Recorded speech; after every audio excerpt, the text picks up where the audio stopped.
welcome to the Love Dare Day 17. I'm painting today, as you can see. You are not allowed to judge me because I am not a professional. I don't really know how to paint. I just kind of slap it on there, so no judgment. This is not a how to paint video.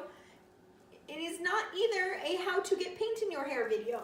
This is a Love Dare video.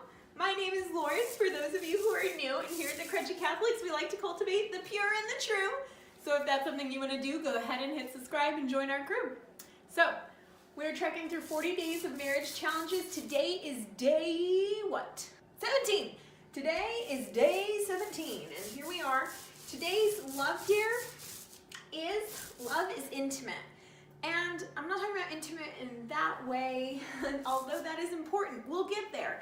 I'm talking about intimacy as far as being each other's confidants and trusting your spouse. So I'm going to be painting and talking to you because I'm painting today, and I just figured, you know what, we'll just paint and chat. So hopefully it's not too distracting and the audio's okay, but we'll see. All right. Okay, story time. So when I was in middle school, we're going way back.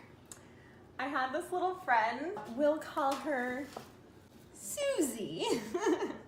I had a little friend named Susie, and I told her that I had a crush on, we'll call him Billy. I had a crush on Billy, but not to tell anybody that I had a crush on Billy. Well, by the end of the day, the whole school knew. Have you guys ever experienced something like that? I was devastated. I felt so exposed, and you know, this is just a silly middle school story, but it really is a real feeling of betrayal and just feeling awful when somebody tells your secret, like that you have a crush on Billy. How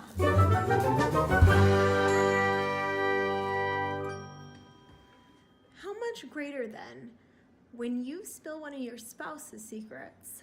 How much greater you think that hurt is? And I'm not judging you if you've done that before, because I have. We were struggling.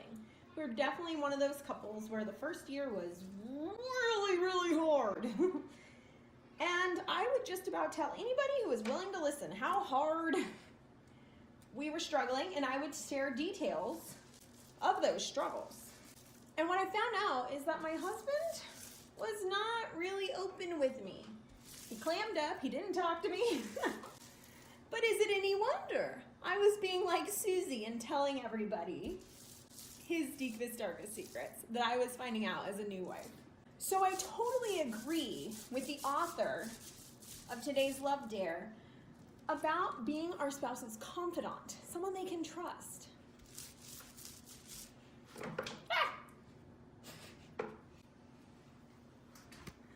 A little disclaimer, we're not talking about abuse situations here, okay? You know that. I don't even have to say that.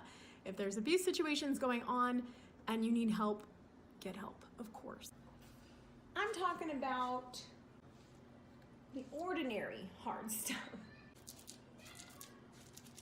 Today's dare is to make a point to guard our mate's secrets, to be there for them. First year of my marriage, I already told you it was real hard. But to top it off, I was struggling with some mental illness junk. And my husband never told anybody. And through that, I just felt like he was really cool and trustworthy, and we were able to work it out. He helped me solve a lot of the issues I was having. He introduced me to new ways of eating and supplementation and exercise that I would have never looked at on my own. And I trusted him because he kept all my secrets safe. I consider my husband my absolute best friend, but that just didn't come out of nowhere. Our marriage was tested by fire, There was a lot of struggle, so much struggle, but digging deep into that and keeping that bond between us of trust is what helped us grow to that level.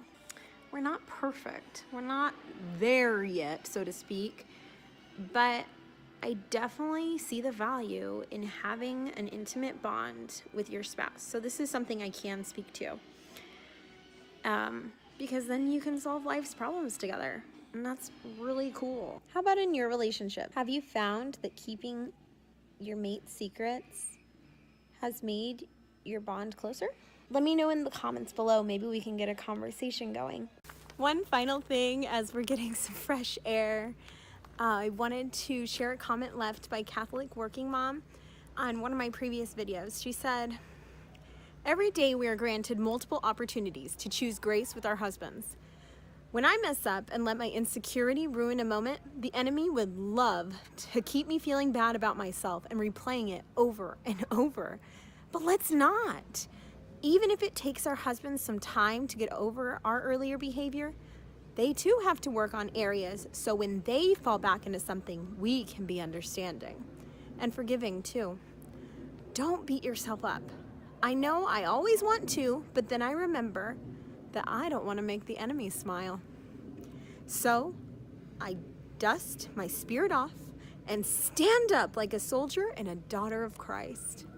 I loved that. I loved that comment.